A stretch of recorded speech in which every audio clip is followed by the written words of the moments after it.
due respect. Thank you for the wonderful job you are doing. Breaking news to Saga and share button. AKG has been arrested. Because other Dibia should not escape. In case before her Balagashi Cameroon, Shigana, she different places, please apprehend them as soon as possible.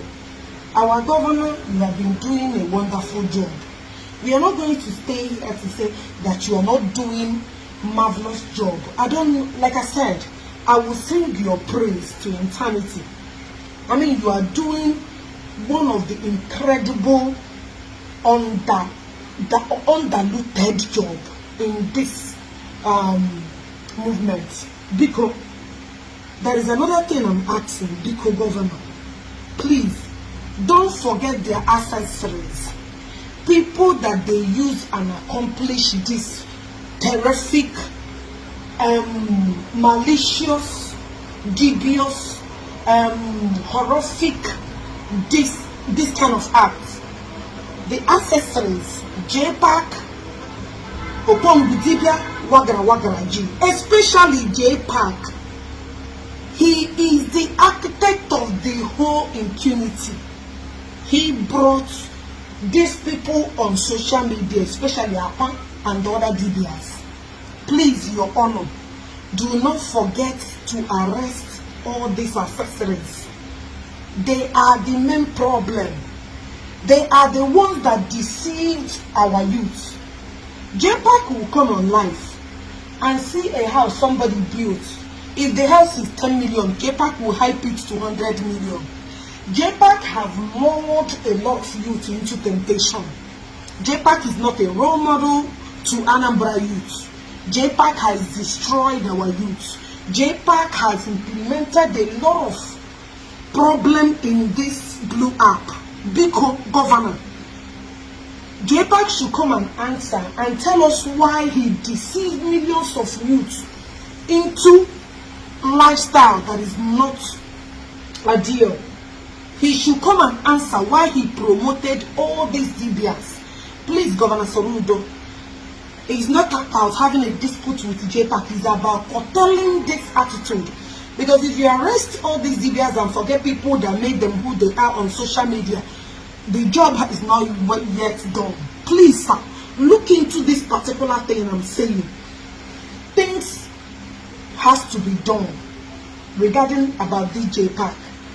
Please, Governor, please, I use God and beg you, make sure you implement a total search. They need to be investigated. They need to be given tickets. If such a thing happen again, something should be done. If they escape this particular one, they should not escape. And Jpac omega what do you feel many youths? Jpac potana ya won ezuri ha tempo boye promote ya because what of him with his selfish interest on social media. He want to get shares by promoting lies, by deceiving young youths. Yaron ezuri ha 10,000, Jpac capital azoro ya 1 billion. Jpac only show ebane fegu if 10,000 actually is 300 million. Need himself an eyewitness just because he wants somebody to click, pay, like, so they will pay him. He has no job. He's desperate to do anything to make money on this blue app. I don't make money on social media. That is why I do not relent to speak the truth. It doesn't matter when you may affect.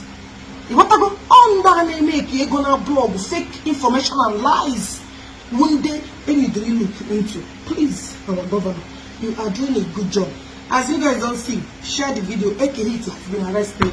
Who is next? Make una no this aga sanitize you.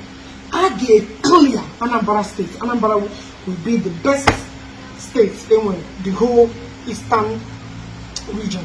So my people, the job is being done very well. When I don't see me now, you know, so I'll be content to myself.